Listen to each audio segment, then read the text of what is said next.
Hi, I'm Brenda Rios Brownbacher, and I'm the director of the McNair Center for Entrepreneurship and Free Enterprise at Houston Baptist University.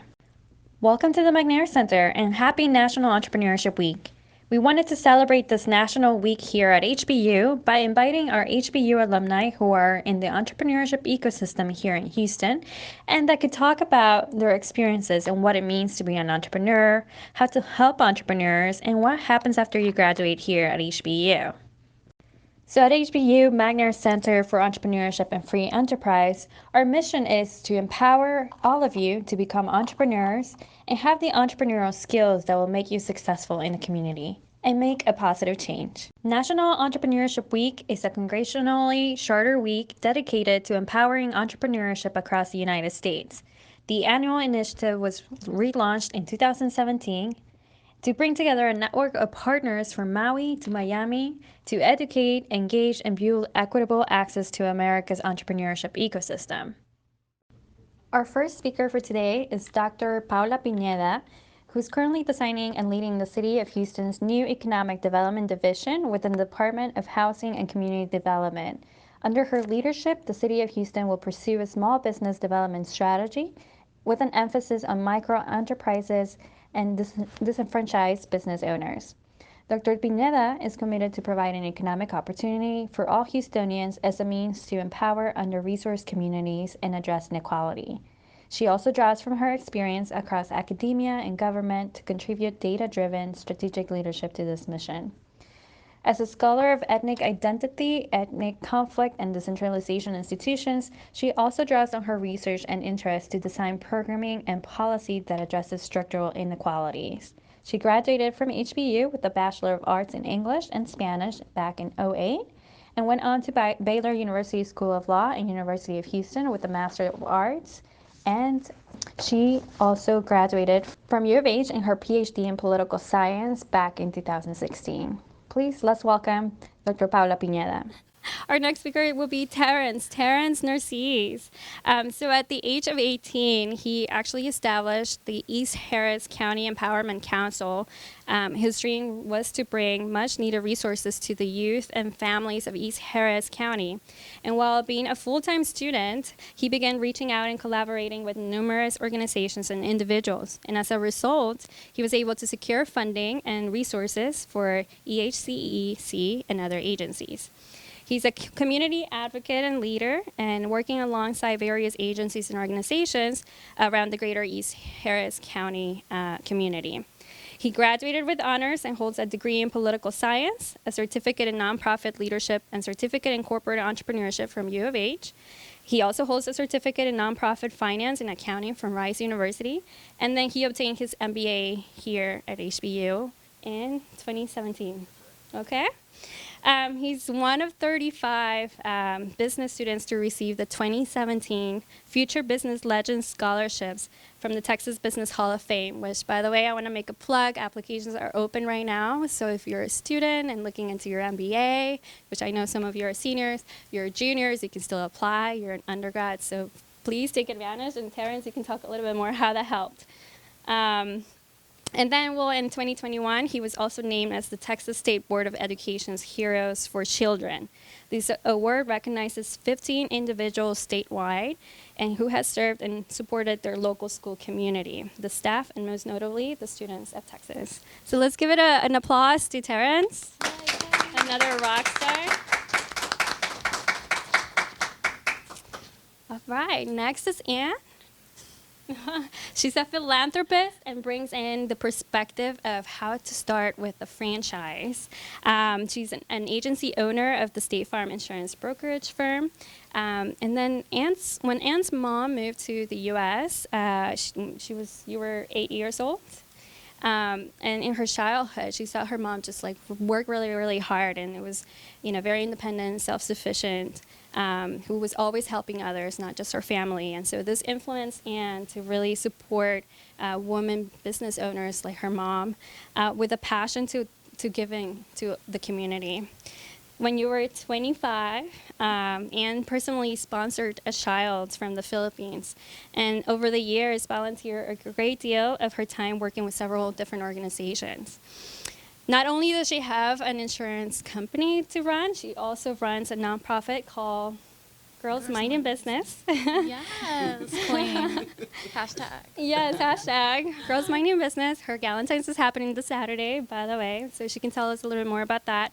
But so this foundation provides charitable programs, mentorships, development workshops, and just to assist young girls and women in becoming business leaders. Anne believes that this charitable foundation will help empower women of all backgrounds and ethnicity to make a more positive impact and contribute to our community. She obtained her MBA here at HBU in Human Resource and Business Management back from 2014. So let's give it an applause for her. All right, and last but not least, Colin. I know I'm taking too much on the bios, and you guys are getting to your stories, but I feel like all the skills and all the hard work that they put, it's just very powerful just to hear. So I can't just take a little piece and not share. But so Colin, you were a former HBU golfer and international business graduate. He aided in launching Guso, a platform that helps communities communicate more efficiently and effectively. You currently work as an IT recruiter at Dices, and helping staff Fortune 500 companies and innovative startups, including BP's incubation team. So if you guys are looking for a job in IT, we have a plug. Work with entrepreneurs and early stage startups, so he can talk a little bit more about the consulting side of entrepreneurship and how he helps them solve an array of business problems. He graduated just recently in 2020 with a bachelor's in business administration focused in international business here at HBU. So let's give it another clap.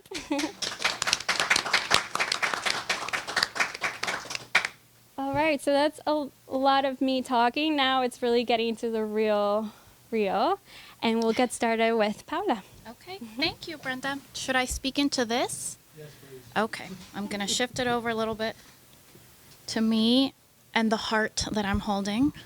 So thank you for having me. Happy Entrepreneurship Week. I am so proud of all of you for being here. As students, if you self-select yourself into these types of activities and platforms, it shows that you're really forward-thinking, strategic thinking, so I commend you. And that's a good step one, information gathering. We never stop learning, okay? So I think Brenda did a great job with my background and what I do now. You can look it up on our City of Houston website. I give business grants and I give business loans. But I really want to focus on you today because my understanding is that you are all, a lot of y'all seniors, and you're thinking about your next steps. And I just want to, I think, talk about some of my experiences, but really focus on the takeaways that I can give you from those for the position that you're in now. And so the first thing is, you heard from my bio, I went from English and Spanish literature to law to political science to master's to a PhD. And the point that I want to take home with that is that nothing is path dependent for you. Okay, you are not going to be, bound to your next step. You can use your next step as a stepping stone. So for those of you who are considering entrepreneurship, but maybe you don't have the capital right now, right? What you need to consider is, how do I eventually get there? Where can I get a position where I can sharpen some of my skills that will eventually serve me as an entrepreneur? Many of which you probably have been studying, right? So nothing in your life is ever a waste. It's all a learning journey, and it all kind of starts to aggregate. And so that's one takeaway. And don't be afraid to take a step that it will lock you into anything, okay? Sometimes a very powerful step is taking a step that tells you, this isn't what I want to do for the rest of my life. Me in the legal profession, okay? And I'm glad, okay? Number two, I am not an entrepreneur. I really admire entrepreneurs, and I work with a lot of them in the service of my life mission, okay? My life mission is to extend equity. So when I was a researcher, when I was pursuing a PhD, I really cared about how can government institutions help the minority grievances and the women's grievances that they may have against their government, against their country, and that statistically we know lead to civil conflict. that is still an interest of mine. I still care about how do we empower minorities and women. And so for economic development and entrepreneurship, that's a huge one, right?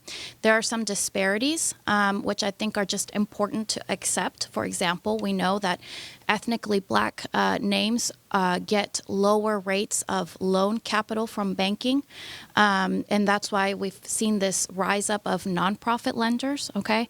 So these are realities that are important. I want to make sure that I acknowledge them because that's what my wonderful team and I are working on addressing by providing that capital.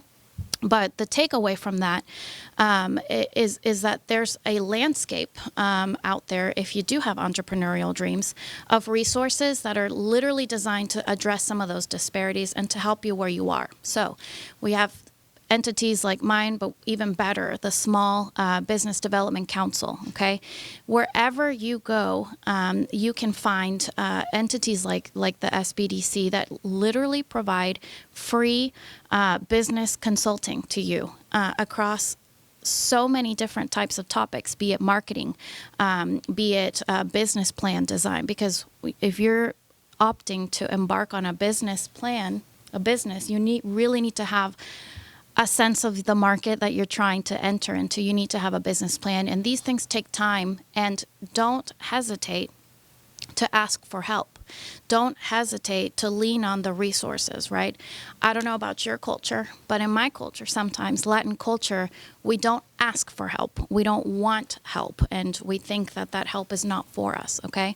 So as a young potential entrepreneur, really lean into the millions and billions of dollars of government aid being funneled into the economy to help people like you. And it's your right. It's your right to pursue those. So that's the takeaway, is whether you're going into a career right now or you're already looking at how can I start my business, Google the entities here in this business development network. Miss Rios came from the HCC's Entrepreneurial Business Development Network, outstanding. SBA is here in town. I mean, there's so many. Minority Development Business Council, okay? Providing all kinds of classes, courses, and consulting efforts, okay? The last takeaway, because I think I'm taking too much time, is that Okay, great. So I want to talk about work ethic and professionalization, because I don't have the time here in my 10-minute allotment to consult with you about what industry you're going into in the market, okay? But there is a generalized takeaway from what I've seen in who gets a grant from me and who doesn't. My grants are $150,000. That's not a joke for a micro enterprise, okay? Have your life in order. Okay, get yourself together, okay? This is part of my message to go get the help that you need, okay? If there are entities willing to provide you a template with a business plan, there's no excuse for not having a business plan. Go to SCORE Houston, all caps, SCORE. They have a template for it, okay? In my program, because it's a government-funded program, you have to show a lot of documentation to get the help. And we unfortunately can't help a lot of businesses because they just never professionalize that, okay? We can't blame them, right? Not everyone has the privileges of education that we here all have, okay? Not everyone has the privilege of time, right? If you're a single working mom trying to work on your side hustle, you might just, be doing it out of your garage for a minute because that's all you can undertake, okay? But if you are in a position to seek out those resources to get yourself together so that then you can turn around and go to the SBA and seek funding and have the paperwork that you need to show that you have a business plan, that you've looked at the market, that you are worth the risk of someone extending you capital, start today, right? You may not start your business for the next 5 years, 10 years, 15 years, but you can definitely start getting yourself together today, right? What does your credit look like? That's going to be important, okay? Can you look up what it takes to open up a business banking account? You can do that now, okay? Can you look up on the state controller's office, or the City of Houston Office of Business Opportunity has a great web page with how do you even get started with a business. You get a DBA, okay? You incorporate. You can go back to SCORE Houston and get a consultation free of charge for what kind of business should I set up so that I can protect my assets like my home, okay? So just seek the information. And then the last thing is, a lot of our successful businesses have built upon their parents or their family business. So I know we all want to be, yes, I did this on my own, okay? That's great. But like my dad told me, when I started my graduate studies, he was like, don't you want to use your Spanish? Don't you want to capitalize, do something in the Latin world? Because I was like, ooh, the Middle East. Capitalize on the resources you already have. If that's language and you happen to speak Spanish, and the market for Latin businesses in the city of Houston is billions, okay?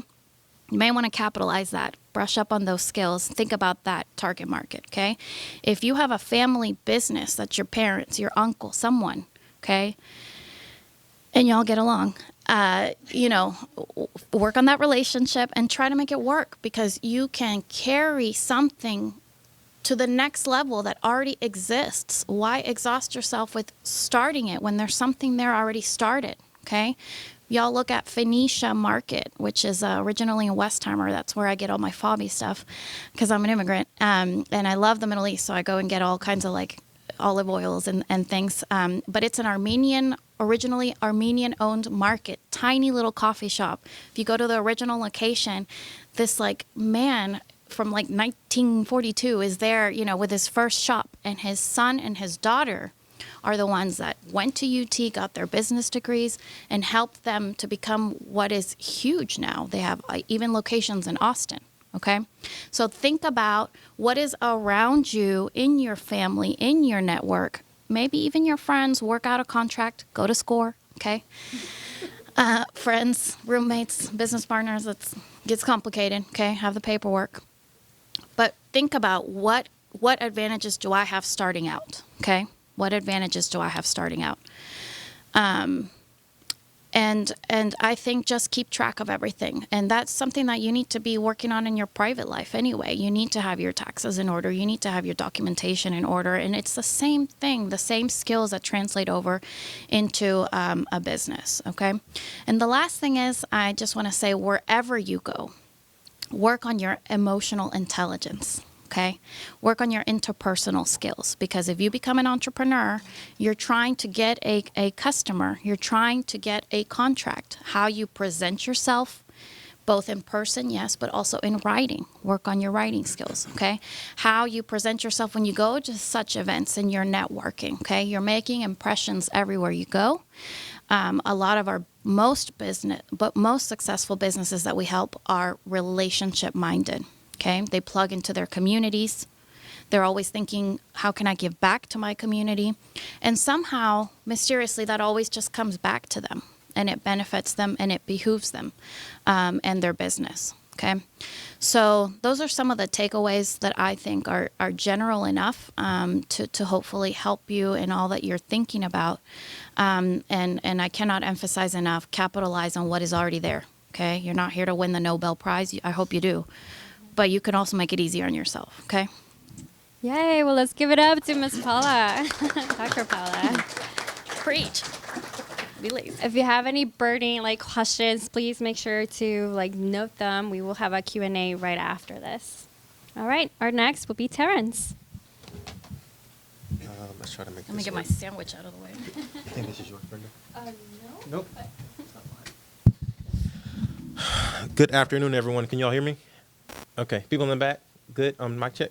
My name is Terrence Narcissus. I'm with East Harris County Empowerment Council. As Brenda said, I was here during the 2015, 2017 years getting an MBA. This used to be a computer lab. It is now much more useful, I see. I hope. As she mentioned, I did receive the Texas Business Hall of Fame Future Legend Scholarship. It was $15,000 back then. It is still. It's still $15,000. Okay. And so one lucky student from Houston Baptist is always selected. So please, ma'am, please, sir, apply. Back then, the scholarship was only offered to master students. I don't know if that's still the case, if They opened it up to they opened undergrad. it up. So it's open to any student in business. Actually, in entrepreneurship-related fields, and doesn't have to be in the business side. Gotcha. So that means it's open to even more people to have access to that. When I was here, my MBA cost $40,000. So you take away 15,000, and you have a nice chunk of your education paid for. We know HBU is private, and it is not cheap. It was not cheap then. I don't know if it's went down. I can imagine that it hasn't. Inflation, right? Gas is $3 a gallon. It's crazy in these streets. I founded a nonprofit in 2008. Didn't know what a nonprofit was. Actually, I can even go back even further. I was a community kid. I grew up in Crosby, Texas. Anyone knows where Crosby is? All right, okay. So I grew up in Crosby. I am the product of a single parent household. I was raised by my mom. Actually, my dad went to prison when I was 2 years old because he was an entrepreneur. And he was sending and selling drugs through the United States Postal Service. So that was his distribution channel. And so that's where I got my first crash course in learning about business and distribution channels. Go Dr. Brooks. Is he still here? So about the marketing and distribution and things like that. My great grandmother, who passed away last May, 2 days before her 104th birthday, her and her sister married two brothers, and they had 25 kids between both couples. So my family is massive. My community is massive. Whenever we didn't have it in our home, the neighborhood had it for us. When the neighborhood didn't have it, our schools had it.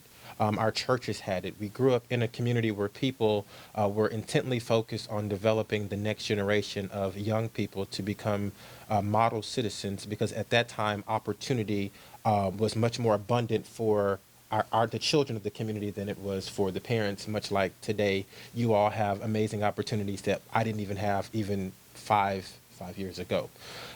So growing up in the community, African American historical community, everyone knew everyone. You go to church together, you go to school together. Your friends' parents stand in when your mom and parents can't be there. When the house next door doesn't have food, you provide food for them. When people pass away, you show up, and with whatever you have, it's always about giving and getting, giving and getting. Took that same idea. Grew up, playing basketball and sports. Well, one day I get a phone call from my mom saying that a childhood friend of mine that I grew up with was tragically killed in a car accident. One morning he was going to high school and he passed away, having a head-on collision. And then, of course, crushed. I didn't know that young people passed away. It was like, hey, he's young. He still had most of his life ahead of him, and who gets to decide when people go? And my mom's like, hey, it's not us. We don't get to decide. Everybody has a time when they will be born and a time when they will die. Had his services a week later, and the pastor was saying at the service, what will your legacy be when you leave here? Young people have to get it in their minds, he said, that one day you will be here, just like this person is here, but you will eventually be here. But the question is, what will people say about you? I'm looking around the church and I'm like, this is a lot of flowers, all these people, the choir is singing. I'm like, this is how I want my service to be. But what is it going to take for me to have something like this where I'm out cold, tired, and, people are saying, oh, he did this, and oh, they did this, and he helped me do this. And so I start beginning to think about, well, what is it that I could do in my community to give back to this place that's given so much to me? Because growing up in the outer skirts of the city, you don't feel like it's a lot of opportunity in your community. You don't really know why things are happening or why you always have to go into the city of Houston to do things, or to the mall. It's like nothing is here. It's always there. So you tend to grow up and think about, well, I need to be there to make it. Because I can't make it, because nothing is here, it's not valuable. And so anyone that's coming from a small town in America or having humble beginnings or whatever, don't despise those. And the Bible even has a quote about that, about not despising the days of the beginning. So the first way to get to where you want to go, it's G. It's called getting started. Figuring out what you can do with what you have. If it's that leveraging, if it's networking, if it's using your professors. Dr. Brooks is unbelievably amazing in terms of the marketing. The guy is brilliant. He said that he's been there for 34 years. He is one of those 7 pillars of HBU. And if you're an undergrad, you know exactly what I'm talking about. He is literally one of those 7 pillars. But getting started, thinking about, me going back, thinking about, well, how can I make an impact on my community? Who says nice things about people when they die? Number one for me was like, hey, volunteers. So let me start volunteering. So we started volunteering in the neighborhood, and we did this good. We did this, turkeys and toys and school supplies and things like that. And then people were like, oh, he's doing good work. And as I begin to do things in the community, people wanted to join. It's like, hey, what time should we be there? And I'm like, I don't know. We're just, making a legacy here, because it's all about the dash, the time that you'll be born and the time that you'll die, and dash in between. This is part of the dash of us having a nice funeral. Take that forward. People are like, hey, our company wants to help you, but you got to have your 501c3. And I'm like, who be what? Oh, you got to have. I'm like, well, you got to have this and you got to have this, and get your life in order. It's get yourself together.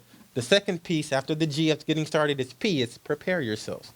So going to look at those free resources, networking in your schools, coming to events like this, talking to the deans, talking to the provosts. These people are here to help you.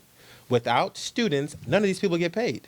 So you all, please leverage your opportunities that, as opposed to coming in, sitting in class, walking in and walking out. Go to their offices. They have the connections and the resources and the relationships, and they want to help. If not, who would be sitting around here wanting to talk to students if they really didn't care about the work that they've done?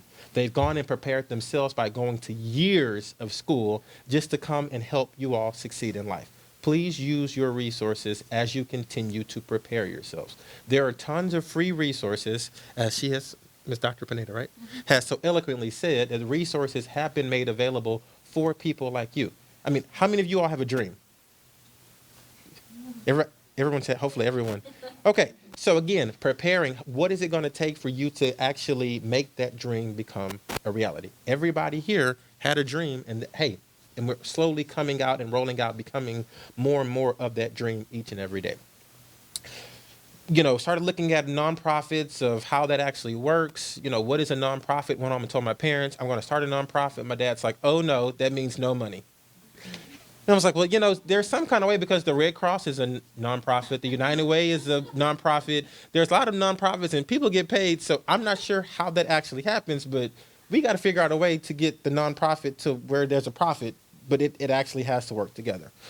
So went there, University of Houston, learned about the Nonprofit Leadership Alliance and how they actually certify and prepare young people to actually lead the world, or to change the world, so to speak. Did an internship at the Red Cross, again, continuing to prepare myself for where I was headed, always knowing that I wanted to go back to my community and bring the resources back. All along that way, it was all about relationships. Again, as she so eloquently said, most businesses, if not all of them, are in the business of people. If you do not treat people well, you may not succeed in entrepreneurship. Everything the world moves at the speed of trust. People want to do business that they know, like, and trust. Remember that. Know, like, and trust. If you are not trustworthy, please work on that. If you are not likable, please work on that. If people don't know you, work on that. Networking, bringing value to other people. Hey, good morning. How are you? Tell me about your dream. How can I actually work and to assist you, to help you bring value to that? Back on the nonprofit side, started doing that, did the internship, learned about the Red Cross and how they actually do business. And I was like, hey, this is pretty cool. Graduated from University of Houston, and I kept thinking, well, I don't see a job out here for me. Went on job interviews. Hey, this is not going to work. Hey, this is not going to work. And then I started thinking about, well, what is it going to take for me to actually sustain the nonprofit? Did a Google search, you all, just intuition, and said, hey, I want to look at the Red Cross CEO, United Way CEO. They all had MBAs. None of them had MSWs. And I was like, well, if they're all successful people in their roles, I think I should go get an MBA. Applied to University of Houston. Go Cougs. They said no. Go take some more training and get a higher GMAT score. I'm not interested in getting a higher GMAT score. I've proven myself time and time again, and if you don't want to let me in, there's someone who will. Google search Houston MBA programs, St. Thomas University, and good old Houston Baptist University. Applied to both, got in. I live near Bush Airport. I never took a tour of the campus, just decided to sign up. Biggest mistake in terms of preparing yourself. College at that time, undergrad at that time, or grad at that time started at 6 p.m. I had to leave my home by 3:30 p.m. to make it here in time for 6 p.m. because traffic on the horrendous 59 was god awful. Made it through, learned a lot, came in, created value, talked to the professors, and then got a scholarship to get on my way out to pay for my education. Now back on, the last piece is the S, success. So GPS. Get started, prepare yourself, succeed. We now have a nice organization. It's, I think, about 15 of us that actually work at the organization. This year, we're projected to do anywhere between around $3 million as an organization. Last year, we did 2.5 million. The year before that, we did 2 million. The year before that, we did 697,000. The year before that, we did 264. The year before that, we did 27K in 5 years.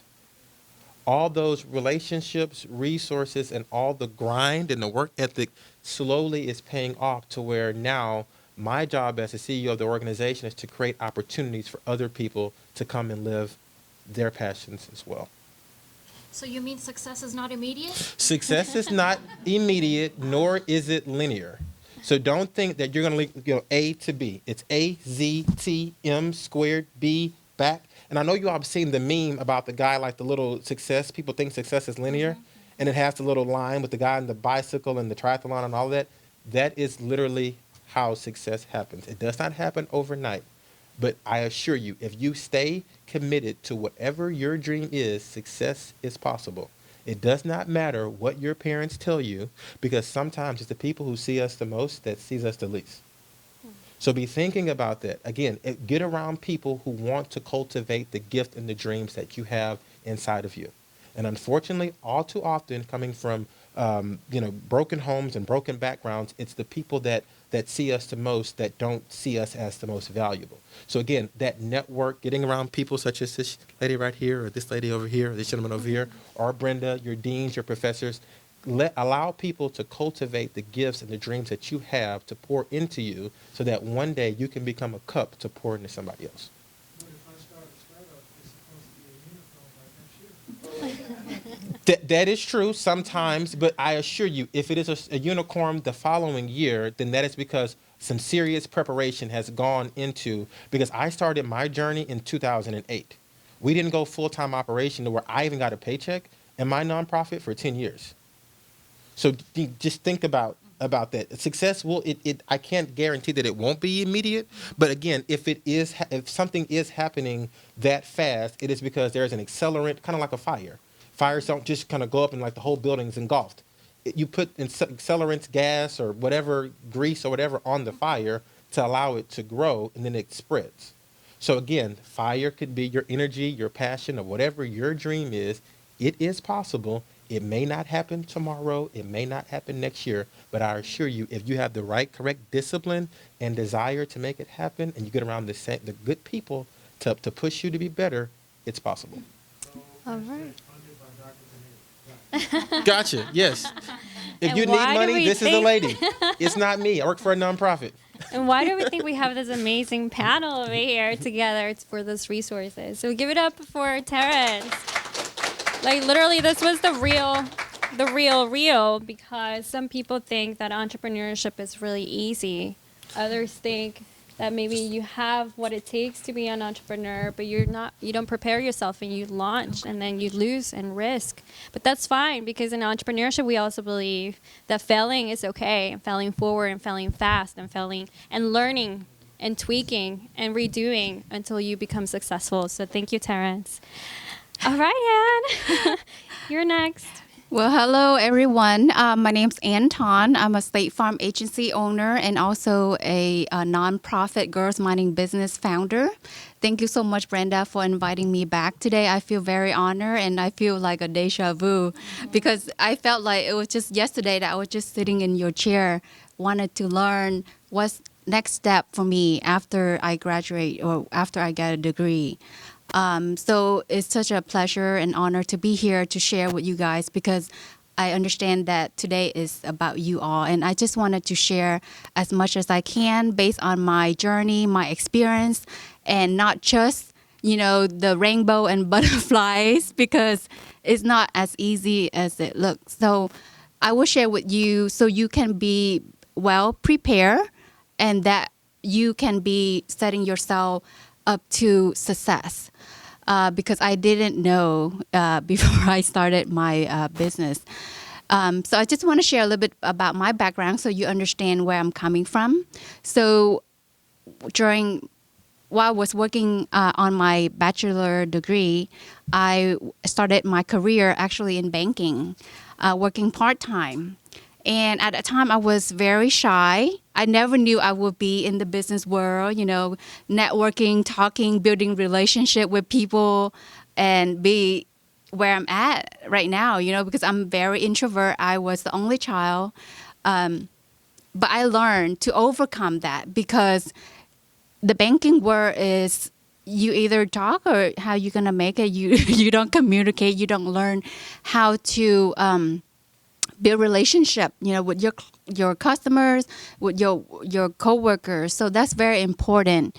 And like they mentioned earlier, work ethic. And I knew that I always wanted to be successful because I saw my mom came to the U.S. for a reason. She left everything so that I can have a better opportunity to be successful, more successful in life. So I saw that, and I sacrificed a lot. I had to say no to a lot of parties.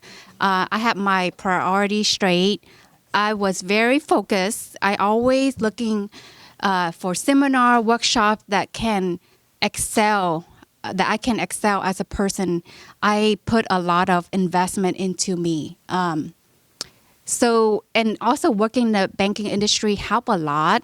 You don't really think about, like, let's say, talking, building that relationship. That's very important, because nowadays I do mentor my employees or students. It just comes surprising to me that still a lot don't know how to have personal or building relationship interaction, with just very basic, but, it's still a skill that you need to learn, especially if you want to become a business owner. So fast forward, after I got my degree, bachelor degree, the bank loved to keep me because I always ranked top at my position at that time. And so I accepted the offer and stayed there for about 13 years. And then I was searching. I knew I wanted a master degree. I always want to strive more, be more, do more. So I know that I want to get a master degree. So I was searching around at U of H, at, HBU, different colleges. And at that time, I didn't know if I wanted to get a master in what. I just want to know I want to have a master so I can feel better about myself, and then I can add that to my resume, to be more competitive in the workforce. And I was searching. So this program came up at the same time where I was working at the bank down the street, like literally 5 minutes from me. And I was working full time at that time. So the only way I can be able to commute to work after hour from 6 to 10 is HBU, and they have very good educational program. I really like it. It's more intimate setting. It's a faith-based university. So, it all tie into what I was looking for, at that time. So I apply. And now thinking back, I don't know how I did it because I was working full time. I must have not have a life at all. So I was working full time, and at the time, I was the only banker at the branch because the other two guys left. So I was holding down the branch, and then also working full time from 6 to 10. Sometimes I drive home from school, didn't eat anything the whole day, and I was like, why am I doing this? Like, I don't know. I was making good money, at the bank. Like, why do I'm doing this to myself? But I knew that was what I want in my heart. So I had to have a lot of meetings with myself. So you have to learn how to have a lot of self motivation, focus, determination, perseverance. So that's very important to keep you going, because at one point you're gonna feel like, I just want to give up. This is too much for me. But I keep pushing myself and keep moving forward because I have already invested into it so much, time, money, effort.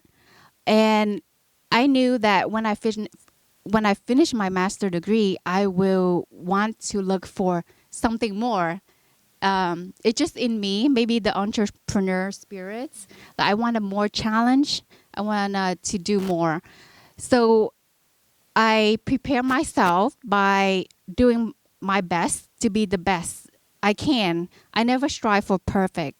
I always, anything I do, I want to be the best that I can. So that same year that I finished my degree at HBU, I also ranked 2 at the bank, among like a few thousand of bankers.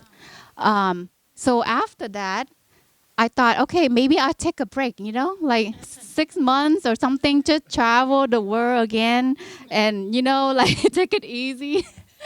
So because I was in banking and I was doing well, and you have the relationship and people know you, right? You have good branding of yourself. So the opportunities will present itself to you. And when the opportunity present itself to you, you need to recognize and be able to accept, when it comes, because sometimes it comes once and that's it. You will not get a second chance. So the State Farm opportunity came up to me, present to me like a couple times. They really want to hire me, consider become a State Farm agency owner. So I went through the interviews, and I thought, okay, maybe I just, see how it goes and just go through training. Maybe I'm not going to go through the whole thing. But so now I'm end up like almost 7 years with them.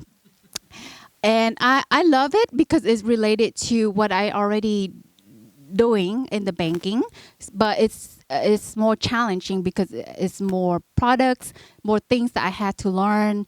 So I feel like it's more challenging for me, and I always wanted to be independent entrepreneur. Maybe I will work hard for a few years, but after you have a good setup, have your business run by itself, you can be able to have more time with your family, do the things that you want, more flexible hours, not depending on like if you were working at a corporation. So I've been with State Farm for almost 7 years. But of course, the first 2-3 years, it's going to be really tough. I was working 60, 70 hours a week. I have to make it because especially the first year, if you don't make your goals, they gonna not sign a contract with you. So like I said, like whatever I decide to do and I already invest my time, my effort, I give it my all, my best, right? And if I fail, that's a still a learning lesson that I can be able to get up and do it again, But in business or in life, I feel like every one of us will fail at some point. Nobody gonna be like perfect, starting out or do anything. But we need to, when we fail, we need to realize that we need to stand up quickly, recover quickly, so we can adapt and move on, keep moving forward. So after I excel with the State Farm. Now, I have an agency, be able to run by itself, successful. And I always involved in the community outreach, being that I was working the bank, we had to do a lot of community relationship building. And also with State Farm, it's also a corporation, and they would love for us to come out to the community, right? So you can be able to give back and also to recruit more customer, right, with any business. But for me, in my heart, I always wanted to do something that I can be able to contribute more in my space that I know well, right? So in the business and in finance. And I wanted to help more women become more successful if they have that in them, and they just need someone to help them, guide them, to give them resources, a platform, a community.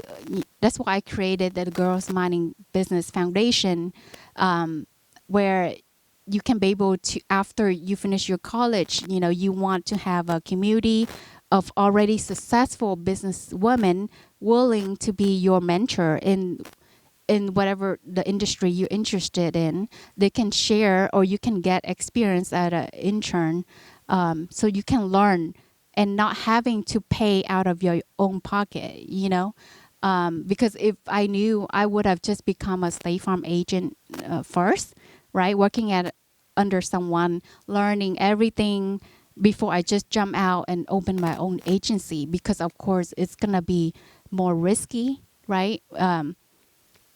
So that's why I just wanted to give back more, and I do travel a lot, and I do see that a lot of women still in poverty and still need help. So right now it's way, from where my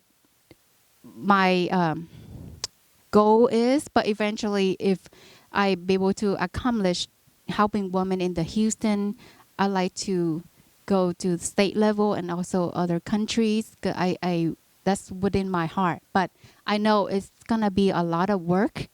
It's not easy, like you say. It probably more is harder than a profit business because it's non-profit. But since I have the experience as a business owner, most of the things can be able to help me leverage to run the nonprofit. And right now, since because of COVID, we've been slowing down with our, in-person webinar or seminar, but now we starting back again. So if any one of you would like to join or become a member of Girl Mining Business, you can visit our website. And this Saturday, we actually have an event for Galentine's. We're going to have 3 keynote speakers to talk about 3 most important topics in business. And then we have a panelist of successful established business women in Houston to share their experiences. And also we're going to have some fun, like a fashion show. And Rose Goes, actually, Annie, she's in the back. She's one of the member of Girls Mining Business. She's doing her fashion show, launching her own business attire clothing line. And we're going to have vendors there because we wanted to also help the business, women-owned businesses in the community to showcase their business. So and it's for guys and girls as well. So if anyone would like to come and have some fun educational event, so please, we would love to see you there. And also with the State Farm, if any one of you interested in learning how to become an insurance State Farm agency owner, or just want to learn about how a business run, I'm actually hiring right now. So you can more than welcome to reach out to me, and I'll be able to give you more details on that. All right. Well, let's give it a clap. Actually, before we go to our next panelist, I wanted to say, Houston, out of all of Texas, really Houston is one of the smallest percentage and female-owned businesses. And so what you're doing, Ann, is impactful because we do want to change that. Houston being one of the biggest cities in Texas, it's a little bit odd that we don't have a high percentage of women-owned businesses. So thank you, Ann, so much for your work on this. All right. And last but not least, we have Colin. We can change the screen. And Colin, please share us your story. Sure. So yeah, thank you guys for being here. I, unlike a lot of these, my fellow panelists, I do not have an MBA or a PhD, but I graduated from HBU in December of 2020. I graduated with international business. I played golf for 4 years. I stayed for an extra half year. Um, I had a lot of great experiences here. I think that the biggest thing that I can provide today is you guys just listening to my story and really just kind of seeing how what it's like trying to find a job after college, and kind of learning from my experiences because it wasn't easy when I graduated. I didn't know what I wanted to do.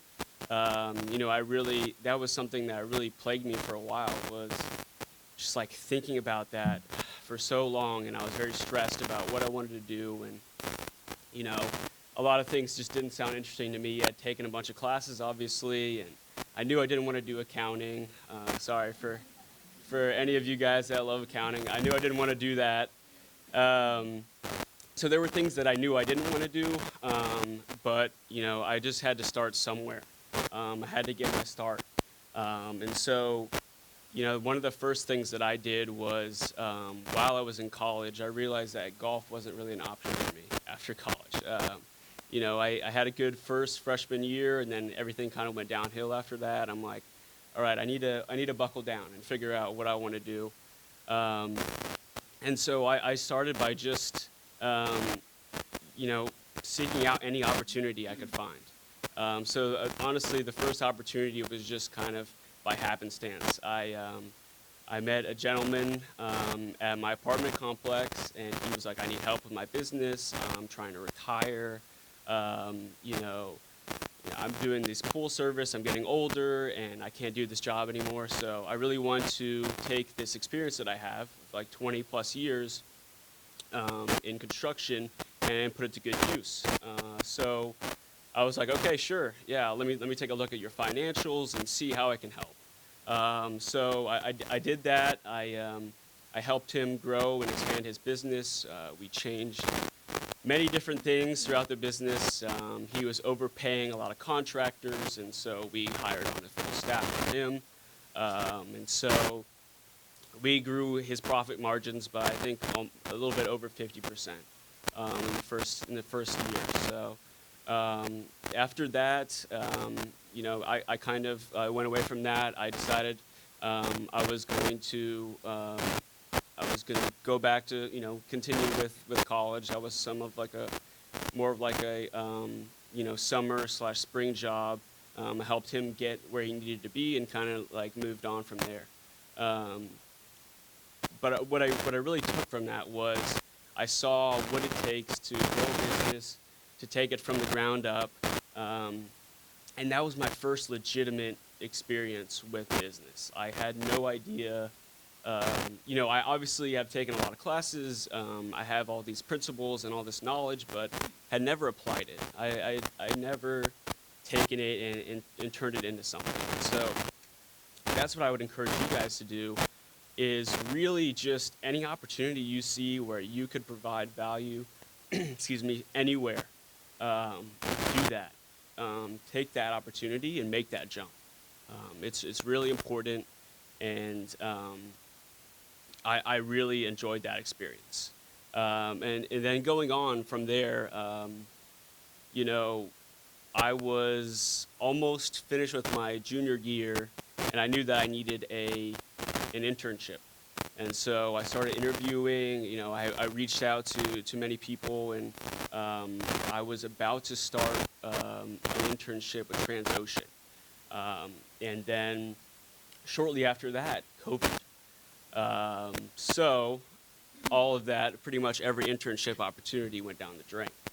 So I was kind of trying to figure out what I wanted to do, what I could do.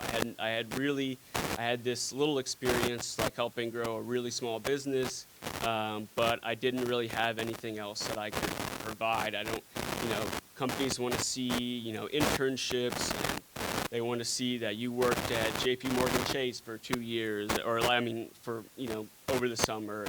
And, all my friends had all these internships, and I was dedicated to golf and in school. So I was really pursuing golf for a while, and that kind of led me to I don't really have this experience, so I was in a tough spot.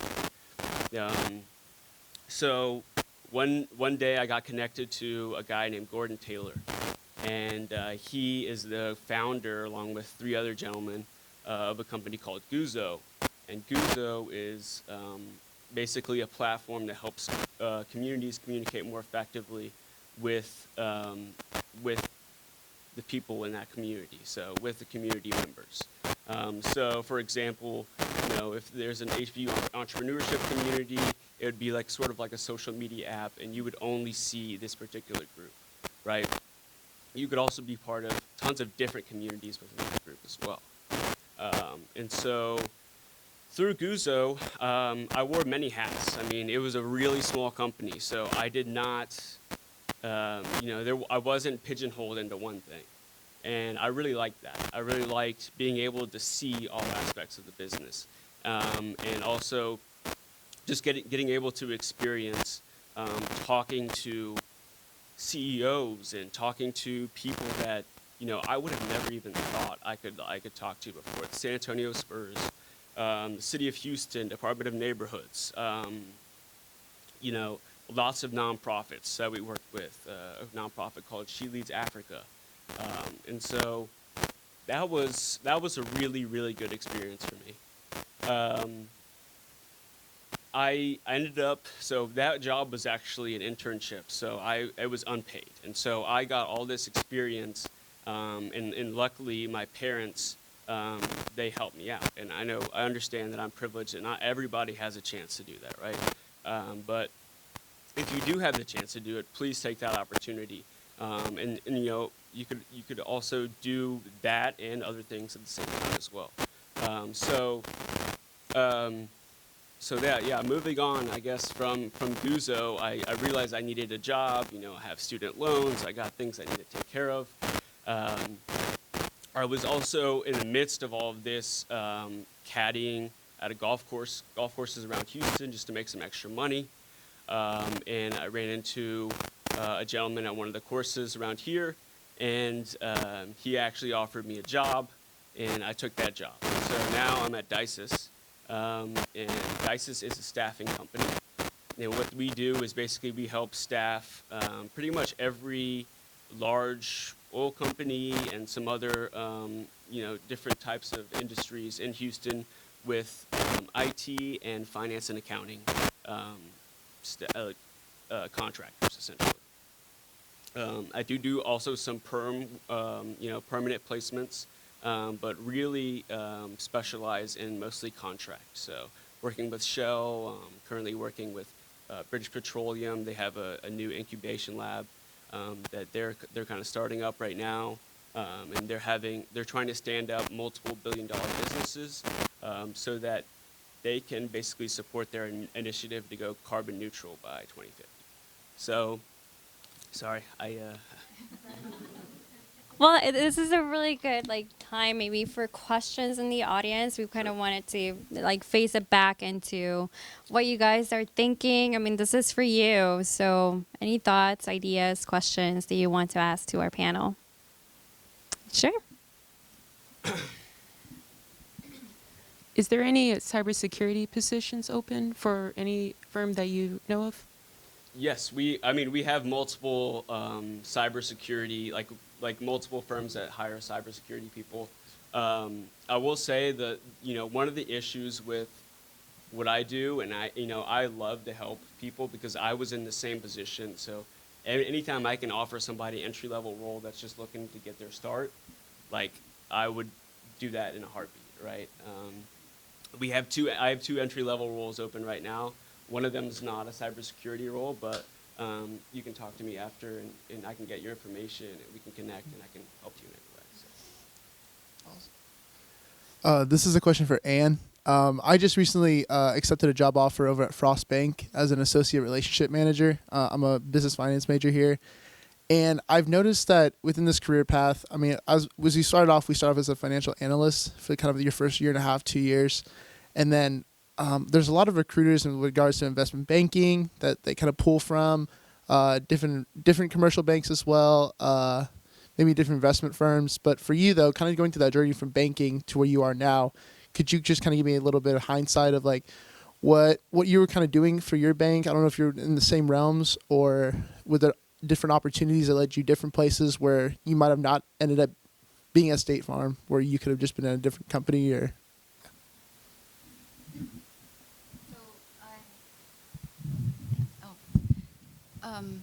So I was a personal banker, and I had to work with business banker and also mortgage lender.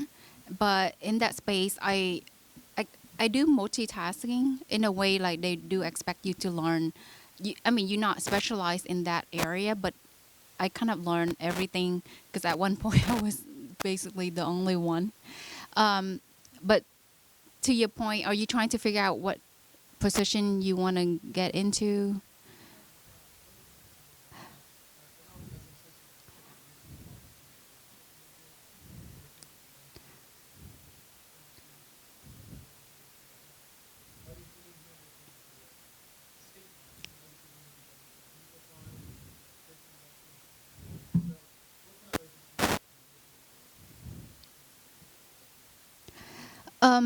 So I was I was in that space for a enough time to know that what's my next step gonna be, either in business banking or have my own business.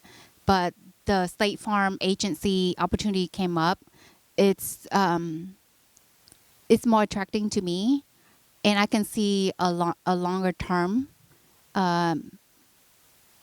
That my goal was, to always want to become a business owner anyway, and that opportunity came up.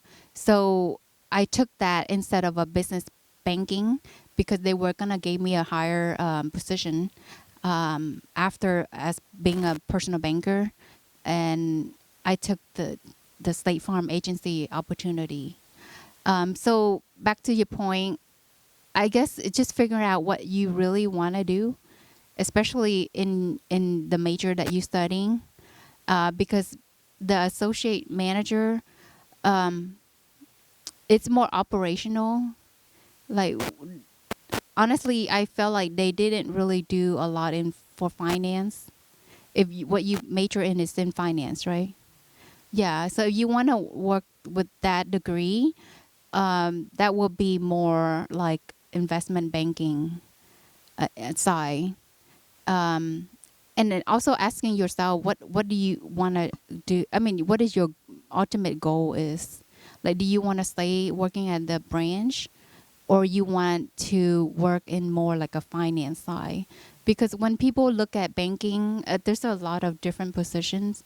So it looks like it's related to bank, like in finance, but we really don't do a lot, with that degree like finance. But I can be able to talk to you more on the side and help you navigate through, if that position is what you really looking for the long run, Because for me, if I gonna invest in doing something like a business or position, not only at this time, but also for the long run, are you able to be happy for in it for a long run?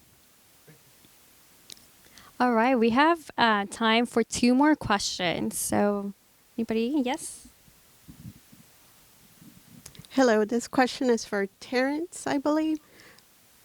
Um, did you start your nonprofit, or did you start surveying an area for your specific need, or do you just kind of have this dream and hope there's a need for it? For me, I live in the community and solve the needs every day. So I'm a product of my community, and I know what we didn't have. Just didn't know why we didn't have it. And so we began doing things out of school, and it was basic things. Like we collected toys and gave them toys away to children.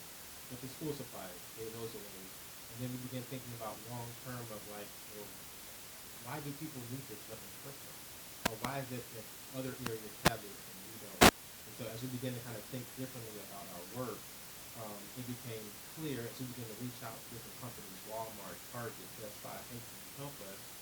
Many of them were glad to help us, but without the proper paperwork, they were hesitant to help us. And so it wasn't until I had to, I was pulling an all-nighter, writing English paper, and I did a grant writing search in Houston, and went to a grant writing class. The class was $299. You all know in college, you all that's like a lot. That's like six figures, 300 bucks.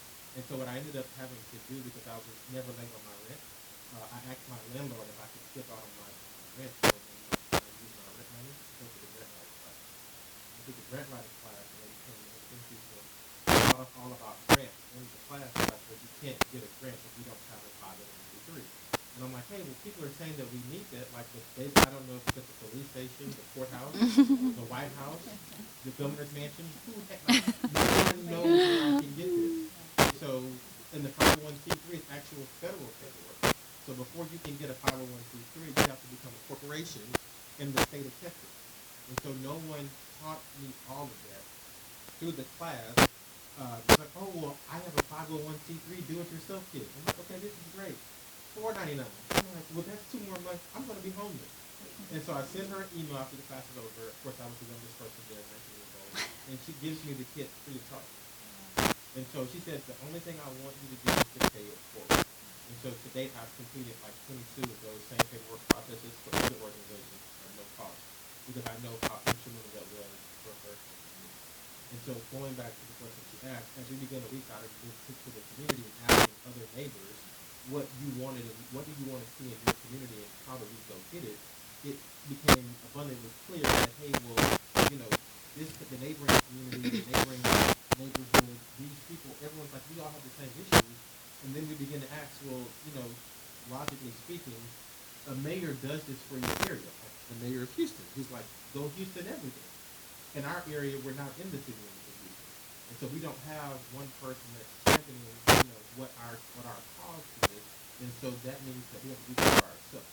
And so as we begin to think about what are some of the needs, and not, you know, again, the immediate needs of food and things like that, but longer big picture-wise, why do people need food in our community? Is it because our education system is not preparing people to go to work and find a job? Is it because we have no entrepreneurship ecosystem? You know, what's an immediate need and what's a symptom? And then what's also the ultimate sickness? Because as you all know, there's lots of money in the maintenance, and it's easier to keep things done. It's easier to keep things. It's easier to keep things the way they are than to actually invest in sustainable change to where people don't need the systems to help them. Hopefully that answered your question. All right. Well, thank you. It's 1:29. I know we're almost there on what time. If you haven't been inspired today, have you been inspired today? That is the goal. Yes, let's clap it up. That was a trick question. Well, so I guess thank you so much, you guys, for coming and telling your story. I mean, this is the real, and like how you were sharing.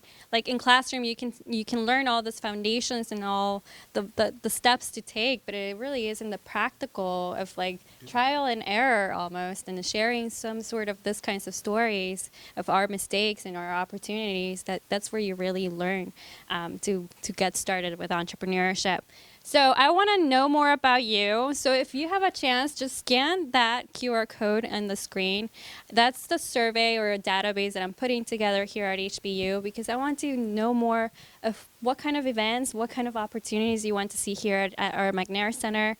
I mean, our panel speakers, we won in our first event here for the spring, but I want to create hackathons and inventathons, things that actually will give you those skill sets that you need before you graduate. And then once you graduate, how can we plug you in to also help our community? So please make sure not to leave without doing that QR code.